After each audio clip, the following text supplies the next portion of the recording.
My father told me not to come home for my mother's birthday, not because I did something wrong, not because I was sick or busy, but because my older sister was bringing her new boyfriend over, and apparently I was too complicated to explain. You know how your work always makes things awkward, he said. If you really insist on coming, then don't call me your father anymore. I didn't say a word. I just ended the call. 2 days later, the lights in their house went out. The water stopped running. The internet cut off. Turns out, when the daughter they dismissed stops paying the bills, silence becomes very loud. What would you do if your own family told you to stay away because your success made them uncomfortable? Have you ever felt like the invisible one, only good for fixing problems and never being celebrated? This is not a story about revenge in the way you might expect. It's a story about quiet power, about setting boundaries so strong they echo louder than any confrontation. If you've ever been the black sheep, the fixer, the forgotten one, this story is for you. Let me know in the comments. Have you ever walked away from family, not out of anger, but out of self-respect?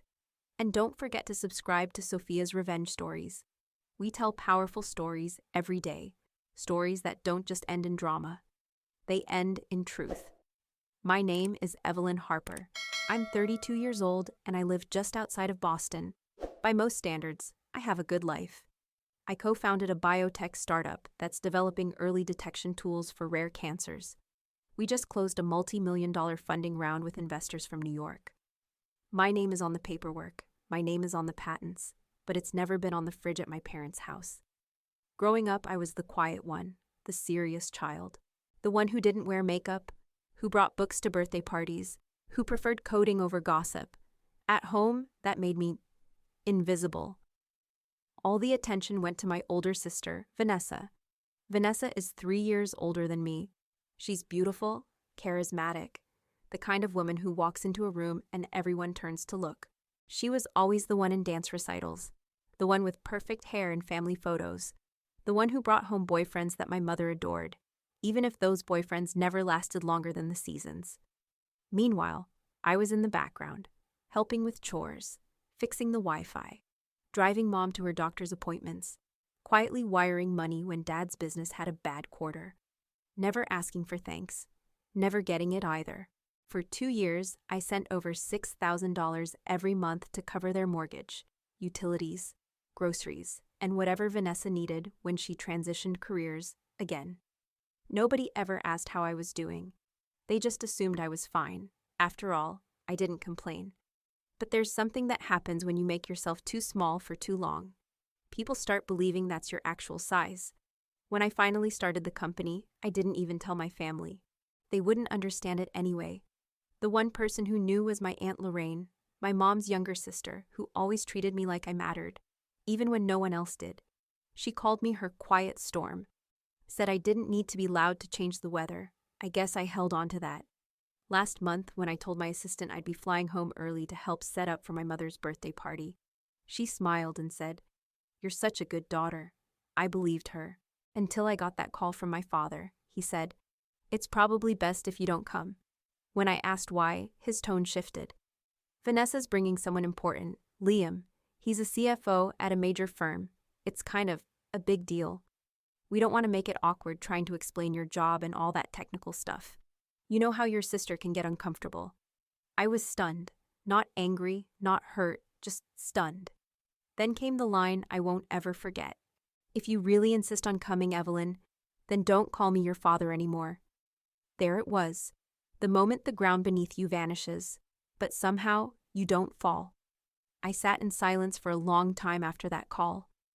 The only sound was the low hum of my refrigerator, the same one I bought for my parents 3 years ago. I remember that because my name's still on the warranty. That night, I didn't cry. I didn't scream. I just logged into my bank account, pulled up the list of recurring transfers, and canceled all of them. Electricity, water, internet, cable, groceries, mortgage top-up, car payment, gone. In total, I'd wired $15,720 to them over the past 3 months alone. They had no idea. I'd always kept the help quiet, just like I'd kept the hurt. I didn't tell anyone what I did, not even my aunt. I just waited. waited to see how long it would take for the silence to become deafening. And when it finally did, I didn't say a word, because some stories don't begin with a scream. They begin with someone choosing not to show up anymore. The day of my mother's birthday arrived. I didn't text, I didn't call, I didn't post a memory or quote on social media. And for the first time in years, I didn't feel guilty about it. That afternoon, I brewed a cup of chamomile tea, sat by the window of my apartment, and watched the rain roll down the glass. Boston was quiet that day. Fitting, by 6 p.m., the text messages started coming in. First from my mother, "Evelyn, the power is out again. Can you check what's going on?" Then from my father, "No internet. Your mother can't stream her show. Can you call the provider?" Then, almost like clockwork, Vanessa, "Why aren't the lights working? It's Mom's birthday." Not a single message said, "Hi." Not one asked how I was doing. They all assumed I was still the person who would fix everything. Quietly, without question, I didn't respond. Then came the phone calls, missed calls, voicemails, all variations of confusion and mild frustration. Nobody suspected a thing yet. They thought it was just a technical issue. Until the next morning. That's when it shifted. My father called me 7 times in a row. When I didn't pick up, he left a voicemail. I didn't listen to it, but I saved it. A memento, maybe. A reminder. That afternoon, while checking my work email, I noticed a familiar name in a subject line. Liam Prescott. It was an internal transfer approval notice. Liam was being reassigned from our New Jersey branch to our Boston headquarters, effective immediately. Department, Finance. Reporting directly to me. I blinked at the screen. It couldn't be the same Liam, the Liam my family had insisted on impressing, the Liam who was so important that I had to be excluded. I opened the HR attachment.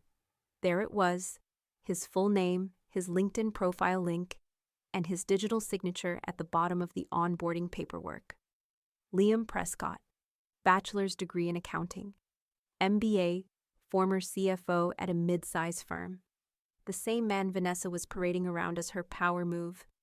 The man whose presence had cost me an invitation to my own mother's birthday. Now he was going to be my direct report. Fate, it seemed, had a sharp sense of humor. The following Monday, Liam walked into our headquarters lobby wearing a tailored suit and a polite, practiced smile. He held a coffee cup in one hand and a leather folio in the other. He didn't recognize me at first. Why would he? Vanessa had always made it sound like I was some tech recluse, hidden away in labs, incapable of normal conversation. But when I stepped into the conference room and introduced myself, his face shifted. He blinked once, twice, and then, "You're Evelyn Harper?" I smiled. "Yes. Welcome to Pacific Genomics, Liam. I'll be overseeing your transition." There was a pause, a long one. He glanced at the HR rep beside me, then back at me. His jaw tightened, just slightly. I didn't realize," he said quietly. "I know," I replied, handing him his welcome packet. "Most people don't." He nodded, the weight of the moment starting to settle in.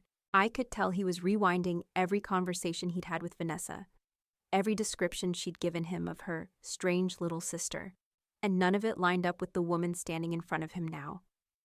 That afternoon, Liam sat through 3 onboarding meetings with the finance team. He was quiet, professional, focused. But during our one-on-one, as we discussed restructuring plans, he finally said, "I owe you an apology. Not for anything I did, but for everything I didn't know." I didn't respond. I just handed him the agenda for next quarter. He took it with both hands. That night, my phone buzzed again. Vanessa. This time, she was furious. "You knew he was coming. You planned this, didn't you? You made me look like an idiot." "Why are you doing this?" I didn't answer. Because I wasn't doing anything. I wasn't sabotaging her. I wasn't retaliating. I was simply existing. And for people like Vanessa, people who've built their worth on being the center of attention, nothing is more threatening than the person they've ignored all their lives. Finally being seen. 2 days later, I received a video call from my Aunt Lorraine. She rarely called without texting first, so when her name lit up my screen, I knew something was wrong. I answered, and her face appeared, tired, concerned, the background dimly lit behind her. "Evelyn," she said gently, "I've been hearing things. Your mom's been crying for 2 days. The house is a mess. Your dad's losing it. Vanessa's locked herself in her room. I stayed quiet. Aunt Lorraine hesitated. Then, "Sweetheart, what happened?" I exhaled. "They told me not to come to Mom's birthday," I said, voice calm but low. "Dad told me that if I insisted on showing up, I shouldn't call him my father anymore." Lorraine blinked. "He said that?" I nodded. "And after everything you've done for them," she muttered, her voice breaking. "Evelyn, no wonder you shut them out." "I didn't even shut them out," I said. "I just stopped funding their illusion." She looked at me for a long moment, and then something shifted. "Wait, Evelyn, hold on." She turned her phone to face the living room. My parents were sitting on the couch. Vanessa was pacing, all of them mid-argument. When they noticed the camera, Vanessa snapped. "Why is she on the call?" "She deserves to be part of this," Aunt Lorraine said firmly. "After what she did," my father barked. "She cut the power, left us in the dark, on your mother's birthday." I didn't flinch, but then I heard my mother's voice. "You didn't even try to fix it," she said, turning to Dad. "You just assumed she would." "She always does," he shouted. "Did," I corrected. "She always did." Their heads whipped toward the screen. "You're not the victim here," I said quietly. "You made it clear I wasn't welcome, so I stopped pretending I was." "Don't twist this," Vanessa cut in. "You're punishing us." "No," I said. "I'm just done performing." And then, like fate had perfect timing again, Liam walked into the room behind them, holding a glass of water. He paused, saw the video call. His eyes met mine. Then he turned to Vanessa's parents, my parents, and spoke clearly. "Did you know Evelyn is the co-founder of Pacific Genomics?" The room froze. He took a step closer, resting the glass gently on the table. "She's my direct supervisor. The one who approved my transfer here. The one you didn't want at the birthday party because, apparently, her job is too complicated to explain." No one spoke. Vanessa's mouth fell open, but no sound came out. My mother sat back in her seat, pale. My father's eyes narrowed, but even he couldn't spin fast enough to recover. Liam looked back at the screen. "I had no idea, Evelyn," he said. "But I'm glad I do now." Then he turned and walked away, leaving the silence in his wake. For once, they had no words. Not even Vanessa. That was the moment the curtain fell. The illusion broke, not because I raised my voice, not because I exposed secrets or demanded apologies, but because the truth, unspoken for so long, had finally introduced itself. And no one could look away. That call ended without goodbyes, just a black screen. And in that quiet, I realized something important. Sometimes, the point of no return isn't a fight. It's a realization, the realization that you don't need to keep proving yourself to people who've already decided who you are. That you're allowed to walk away, even from blood, when staying means betraying yourself. That silence, when earned, can be the loudest freedom you've ever known. The next morning, my inbox was full. 7 missed calls, 12 messages from Vanessa, 2 from my mother, 1, finally, from my father, and a short, direct email from Liam. Subject: apology and clarity. Evelyn, I had no idea about the full picture until yesterday. I'm genuinely sorry for the assumptions I made. What you built is incredible. You carry yourself with quiet strength, and that deserves more respect than you've ever received from the people who should have given it freely. I want you to know, I see you now. Liam? I didn't reply right away. Instead, I focused on work. There was a product launch approaching, lab tests to validate, a board meeting to finalize. And in the middle of it all, Liam showed up every day, on time, prepared, professional. No awkward glances, no attempts at overcompensation. He kept his respect in his tone, not in his apologies. I appreciated that. Vanessa, on the other hand, was unraveling. Her messages grew desperate. You knew he worked for you, admit it. You humiliated me on purpose. Do you even care what you've done to this family? I ignored every word. But then, one message changed everything. Evelyn, please. He ended it. Liam broke up with me. He said he couldn't be in a relationship that was built on dismissing others. I need you to fix this. Talk to him. There it was. The entitlement. Not, can we talk? Not, I'm sorry for what I said to you. But fix it. like I was still the person who handled the mess behind the scenes. I didn't reply, but Liam did. 2 days later, he sent another email, not to me, but to our entire leadership team. Effective next quarter, I'll be transitioning into a new role overseeing East Coast operations. I'd like to thank Evelyn Harper for her grace, discretion, and leadership during a difficult personal intersection. Her example has reminded me that professionalism is not about pretending things are fine. It's about honoring what is true without letting it consume the mission. He didn't name Vanessa. He didn't need to. That same night, Vanessa called me. I didn't pick up. She left a voicemail anyway. You have to say something. He respects you. If you told him I was just overwhelmed, maybe he'd forgive me. Then she paused and added, I mean, you're his boss. He'd listen to you. I pressed delete. No response, no explanation, just deletion. Because that was the plan. Not revenge, not exposure, not some grand act of retribution, just boundaries, firm, unshakable, quiet. The kind that don't require justification. The kind that say, I'm not stepping into your fire just because you're cold. A week later, my parents showed up, unannounced. I opened the door to find them standing there, my mother holding a store-bought pie, my father awkwardly holding his hat in both hands. They asked to come in. I let them. For 10 minutes, we sat in silence. Then my father cleared his throat. We wanted to say sorry, he began, for how we handled things, the birthday, the words. My mother added, Your sister's been a wreck. She's barely eating. Vanessa needs family right now. And then, which is why we're hoping you'd consider helping out again. Not as much as before, just $2,000 a month. While things stabilize, I stared at them. $2,000, like it was a subscription. Vanessa's struggling, my mother continued. You're doing well, your company's doing well. And what is Vanessa contributing? I asked. They blinked. Well, she's going through a hard time. I nodded slowly. Then here's my proposal, I said calmly. I'll resume helping. $2,000 a month. But only if Vanessa contributes $1,000, and you both sign a legal agreement stating that when you pass, the house and all assets will come to me. No contesting, no disputes. Their faces changed instantly. My father's jaw clenched. You want a contract? Yes, I replied.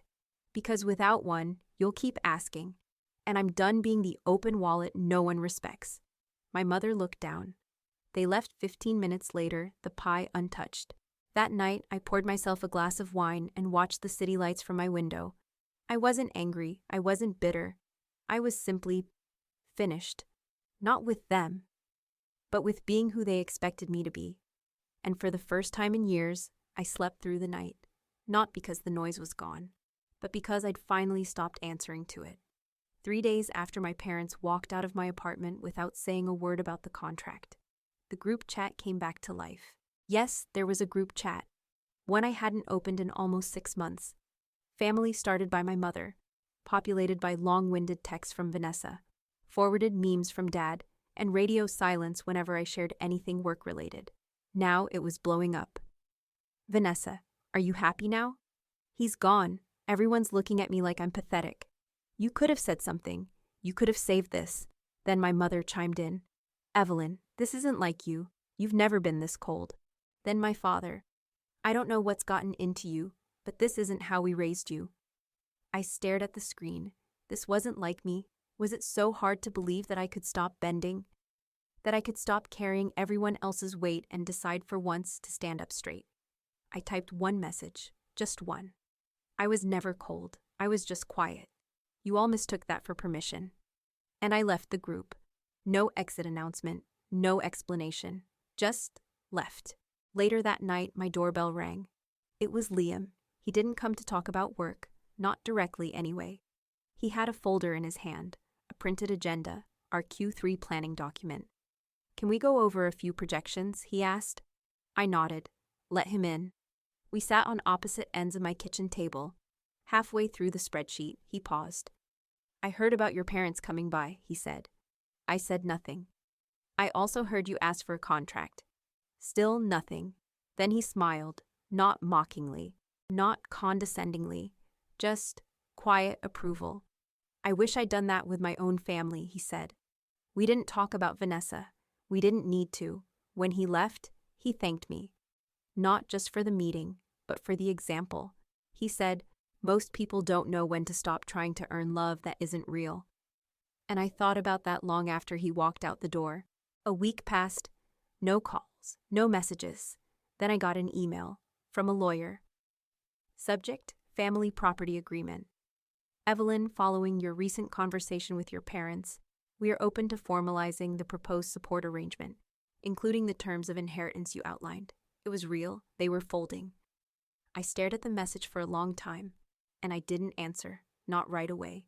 Not because I wanted to punish them, but because I wasn't sure I wanted anything more from them at all. That weekend, I went to the cafe near my apartment, the same one I'd been going to for years, the same one with the crooked picture frame by the counter and the quote painted on the wall. Home isn't always a place. Sometimes it's a decision. I sat by the window with a cup of tea and reread old journal entries from when I was 19. When I used to write things like, "One day, they'll see me. One day, they'll understand. One day, I'll be enough." But that day never came from them. It came when I decided to stop waiting. The final text came from Vanessa, no punctuation, just raw, unfiltered panic. "He's seeing someone else." And a second message, "I hope you're happy." I didn't reply. Not because I didn't care, but because I finally did. I cared about me. That was the fallout. Not the collapse of a relationship, not the silence between siblings, not even the shift in power between daughter and parent. The real fallout was internal. The realization that I had outgrown every role they forced me into. The fixer, the provider, the invisible backbone. And they had no idea how to speak to the woman who stood in her place. No idea how to reach me. Not anymore. Because I wasn't standing in the shadow of their expectations. I wasn't asking for their approval. And I certainly wasn't apologizing for becoming whole without their permission. They say the truth sets you free. But what they don't tell you is, sometimes, freedom means walking away from people who'll never recognize your worth, until it stops serving them. It's been 4 months since I walked away. 4 months without group chats, without emergency phone calls, without monthly transfers quietly draining from my account. The silence isn't empty, it's full of peace, clarity, and space I didn't know I needed. I still live in the same apartment, still run the same company, still pass by the same cafe with the crooked picture frame and the soft yellow lights. Only now, when I sit by the window, I don't carry the weight of invisible expectations. I carry myself. Vanessa hasn't reached out again. My parents did sign the contract, but I never signed it back. Some things, once broken, aren't meant to be pieced together, especially if the glue is guilt. Liam and I still work together. There's no tension, no lingering awkwardness, just mutual respect. The kind that grows in the quiet where manipulation once tried to take root. I don't celebrate my birthday with my family anymore. This year, I spent it hiking alone in the Berkshires. No signal, no emails, just wind in the trees and my own breathing. For the first time, I felt like I wasn't running away from anything. I was simply walking toward myself. Here's what I've learned. If you spend your life trying to earn love from people who only see you as useful, you'll forget what love actually feels like. If you let guilt shape your boundaries, you'll always live in a house that someone else controls. And if you stay small to keep others comfortable, you'll never know the full weight of your own voice.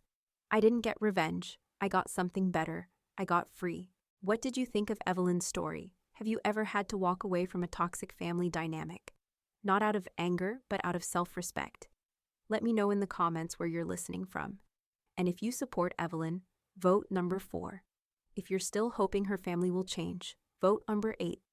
Don't forget to subscribe to Sophia's Revenge Stories so you never miss a powerful new karma story every single day.